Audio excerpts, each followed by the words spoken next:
Hello दोस्तों, welcome to selection वाला। आशा करता हूं कि आप सभी बहुत ही बेहतर होंगे और आज मैं आप सभी का स्वागत करता हूं एक बहुत ही बेहतरीन वीडियो में आरआरबी ग्रुप डी को लेकर के। आज हम लोग बात करेंगे एग्जाम डेट पे। कई सारे बच्चों का मेरे पास मैसेज आया, कई सारे बच्चों ने कॉल किया कि सर ग्रुप डी के एग्जाम को लेकर के हम लोग बहुत परेशान हैं, एग्जाम होगा कि नहीं होगा, क्या फॉर्म कैंसिल होगा। इन सब को लेकर बच्चे अपनी पढ़ाई लिखाई पे बिल्कुल फोकस नहीं कर पा रहे हैं। तो मैं आपको बिल्कुल क्लियर करने वाला हूं इस वीडियो में कि आपका एग्जाम कब होगा और आपकी तैयारी किस तरह से आपको करनी चाहिए, क्योंकि इन सभी चीज़ों में आपको नहीं पढ़ना है।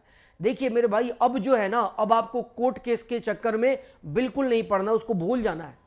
अब आपने फॉर्म भरा है और 100% आपका एग्जाम होगा। एग्जाम कब होगा वो भी मैं आपको पूरा वीडियो में यहां पे इस वीडियो में बताने वाला हूं। तो आइए एक बार फटाफट से हम लोग समझ लेते हैं कि आपने जो आपका ग्रुप डी का फॉर्म है, आप फॉर्म भरे हुए थे, उसमें टोटल आपकी जो वैकेंसी थी वह 32,438 थी। यानी इतने पदों पे आपकी वैकेंसी आई है और ये वैकेंसी को लेकर के पिछले 2-3 महीनों से जो है बच्चे कोर्ट केस को लेकर के परेशान हैं। लेकिन मैं आपको श्योर करता हूं यहां पे कि आप मेरे भाई कोर्ट केस के चक्कर में आप जाइए ही मत, अब भूल जाइए। आपको जो है इतने ही वैकेंसी पे अभी आपको अपनी तैयारी शुरू कर देनी है। देखिए अब तो ऐसा होगा कि आपका एग्जाम कैंसिल बिल्कुल नहीं होगा। अगर कुछ अपडेट आएगा भी तो रेलवे को सीट इंक्रीज करना पड़ेगा, ना कि एग्जाम कैंसिल करना पड़ेगा या फॉर्म कैंसिल करना पड़ेगा। कैंसिल वाला ऑप्शन बिल्कुल आउट हो चुका है। आपका एग्जाम 100% होगा। अगर कुछ ऐसा हुआ तो सीट इंक्रीज हो सकता है, बाकी इसके अलावा कुछ भी नहीं होगा। तो आपको बिल्कुल अपना माइंड सेट कर लेना चाहिए कि आपको इसकी तैयारी में लग जाना चाहिए, क्योंकि ये आपका जो है बहुत ही बढ़िया, बहुत ही गजब का जबरदस्त ये आपका जॉब है। मात्र 10th वाले बच्चे इसका फॉर्म भर सकते हैं। यही ऐसा जॉब है जहां पे इंडिया के सबसे ज्यादा बच्चे फॉर्म भरते हैं। लगभग 1 करोड़ के आसपास बच्चे इसका फॉर्म भरे हुए हैं। तो मेरे भाई कंपटीशन बहुत टफ होने वाला है और जो बच्चे ये लेकर के परेशान है कि एग्जाम होगा कि नहीं होगा, वो तो कंपटीशन से ऐसे ही बाहर हो जाएंगे।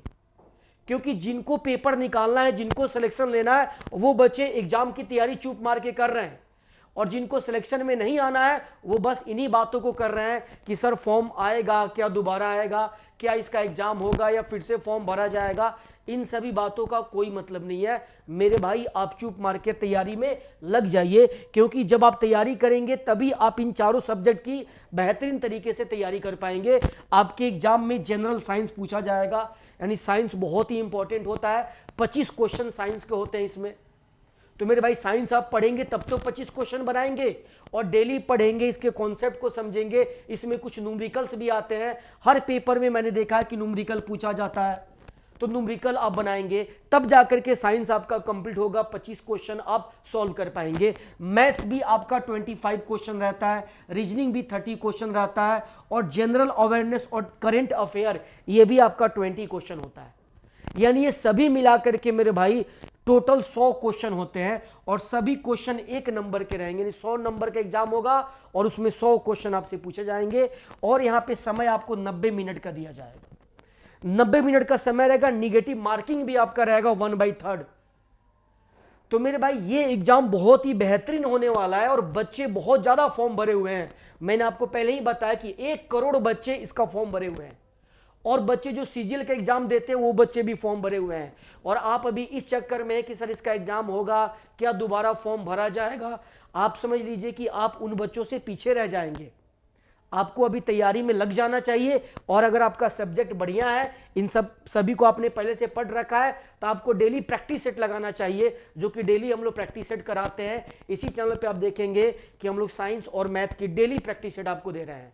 तो अगर आपका तैयारी पहले से हो चुका है तो आप डेली प्रैक्टिस कीजिए। अगर आपका तैयारी पहले से नहीं हुआ है तो चैप्टर वाइज हम लोगों ने पढ़ाया हुआ है, चैप्टर वाइज चीज़ों को जाके पहले पढ़िए, तो चैप्टर वाइज कंप्लीट कीजिए। यानी ये 2 तरीके से आपको अपनी तैयारी को बेहतर करना है। तो आप देखिए कहाँ पे आप हैं और किस तरह से आपको तैयारी करनी है। उसके बाद मैं आपको बता दूं मेरे भाई, यहाँ पे एग्जाम में जो सिलेक्शन का प्रोसेस होगा उसमें आपका सीबीटी होगा, यानी आपका पेपर होगा, कंप्यूटर बेस्ड टेस्ट आपका होगा, ऑनलाइन आपका एग्जाम होगा।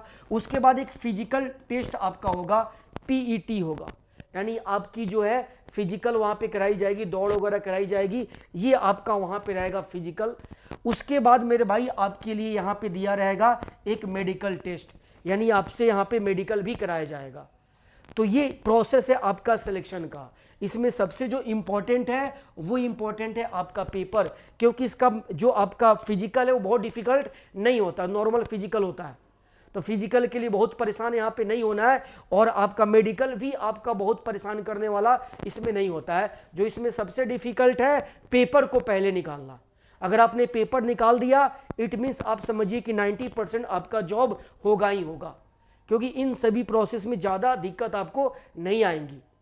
तो मेरे दोस्त आपको जो है यहाँ पे बढ़िया से तैयारी करना होगा, और ये एग्ज़ाम का जो डेट है वो मैंने आपको बताने के लिए यहाँ पे ये कंफर्म कर दूं कि जो आपका एग्ज़ाम का डेट होने वाला है, जैसे कि आपको पता है कि एनटीपीसी का एग्ज़ाम सबसे पहले होगा, अंडर ग्रेजुएट और ग्रेजुएट लेवल का दोनों का पेपर पहले होगा।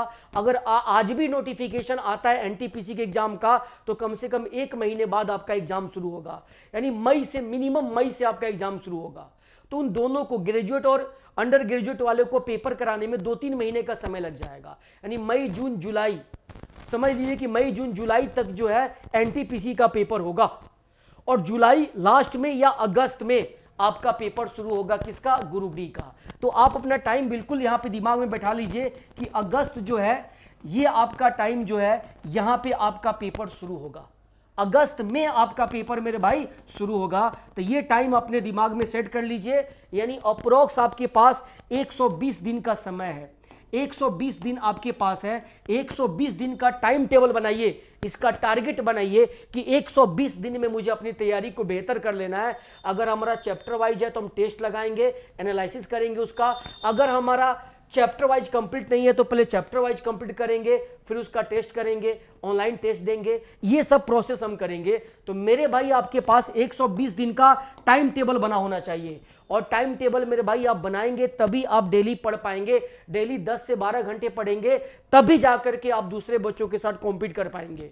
तो बहुत जरूरी है आपको जो है अपने दिमाग में सेट कर लेना कि अगस्त में आपका पेपर होगा ही होगा, और बिल्कुल पॉसिबिलिटी जो है 99% पॉसिबिलिटी अगस्त में होने की है, क्योंकि आपका एनटीपीसी का पेपर खत्म हो जाएगा।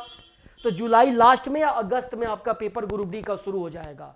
तो मेरे भाई बिल्कुल श्योर हो जाइए अपने तैयारी को लेकर के, और ये सब मैसेज मत कीजिए कि सर फॉर्म दोबारा आएगा या एग्जाम होगा कि नहीं होगा, इन सब बातों में नहीं पढ़ना है। आपको बस अपना टारगेट बनाना है, 120 दिन का टाइम टेबल बनाना है, और उसके अकॉर्डिंग तैयारी आपको शुरू कर देनी है। डेली हम लोग प्रैक्टिस सेट आपको करा रहे हैं, आप हमारे साथ प्रैक्टिस कीजिए। 2022 के ग्रुप डी के जितने भी पेपर हुए हैं, चाहे आपका साइंस हो या मैथ हो, सारे क्वेश्चन हम लोग डेली करा रहे हैं। तो आप डेली उन क्लासेस को देखिए, ग्रुप डी का जो टोटल पेपर है उन सभी पेपर्स को बनाइए, क्योंकि पेपर किस तरह का हुआ था प्रॉपर आपको आइडिया लगेगा, और उसी के आधार पर इस बार भी आपसे पेपर पूछा जाएगा। तो चलिए मेरे भाई हम लोग फिर मिलते हैं अगले वीडियो में, तब तक के लिए जय हिंद।